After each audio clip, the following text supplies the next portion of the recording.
Micro finance ಇವತ್ತು ಯಾರು ಖಾಸಗಿಯಾಗಿ ಇವತ್ತು ಲೋನ್ಗಳನ್ನು ಕೊಟ್ಟು ಕಿರುಕುಳನ್ನು ಕೊಡ್ತಾ ಇದ್ದಾರೆ, ಅದನ್ನು ತಪ್ಪಿಸ್ಲಿಕ್ಕೇ ಮಾನ್ಯ ಪ್ರಧಾನಮಂತ್ರಿಗಳು ನಮ್ಮ ಕೇಂದ್ರ ಸರ್ಕಾರ ಇವತ್ತು ಮುದ್ರಾ ಯೋಜನೆಯನ್ನು ತಂದಿರುವಂಥದ್ದು, ವಿಶ್ವಕರ್ಮ ಯೋಜನೆಯನ್ನು ತಂದಿರುವಂಥದ್ದು.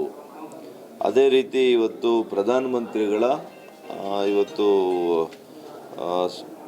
ಯಾವುದದು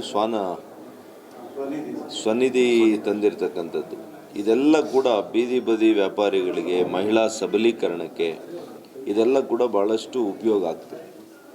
ಹಾಗಾಗಿ ಮೈಕ್ರೋ ಫೈನಾನ್ಷಿಯರ್ಸು ಯಾರು ಲೇವಾದೇವಿ ಮಾಡ್ತಾರೆ ಖಾಸಗಿಯಾಗಿ, ಅವ್ರ ಹತ್ರ ನೀವು ತೆಗೆದುಕೊಳ್ಳಿಕ್ಕೆ ಹೋಗ್ಬೇಡಿ. ಇವತ್ತು ನೀವು ಯಾವುದೇ ಕೊಲ್ಯಾಟ್ರಲ್ ಇಲ್ದಿರ ನಿಮಗೆ ಸಾಲ ಮಂಜೂರಾತಿ ಸಿಗ್ತಾ ಇದೆ.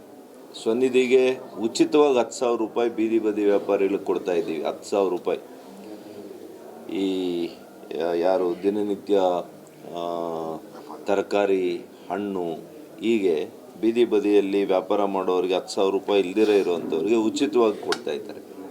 ಈ ಎಲ್ಲ ಕಾರ್ಯಕ್ರಮಗಳನ್ನು ಉಪಯೋಗ ಮಾಡ್ಕೋಬೇಕು ಜನರು ಅಂತೇಳಿ ನಾನು ಮನವಿ ಮಾಡ್ತೀನಿ. ಇದರ ಹೊರತಾಗಿ ಕೂಡ ಯಾರಾದರೂ ಖಾಸಗಿಯ ಲೇವಾದೇವಿ ಮಾಡಿ ಜನರಿಗೆ ತೊಂದರೆ ಕೊಡೋದಾದರೆ ಖಂಡಿತವಾಗಿಯೂ ಕೂಡ ಪೊಲೀಸ್ನವರು, ಜಿಲ್ಲಾಡಳಿತ ಇದ್ರ ಬಗ್ಗೆ ಕ್ರಮ ತಗೋಬೇಕು ಅಂತೇಳಿ ನಾನು ಆಗ್ರಹ ಮಾಡ್ತೀನಿ.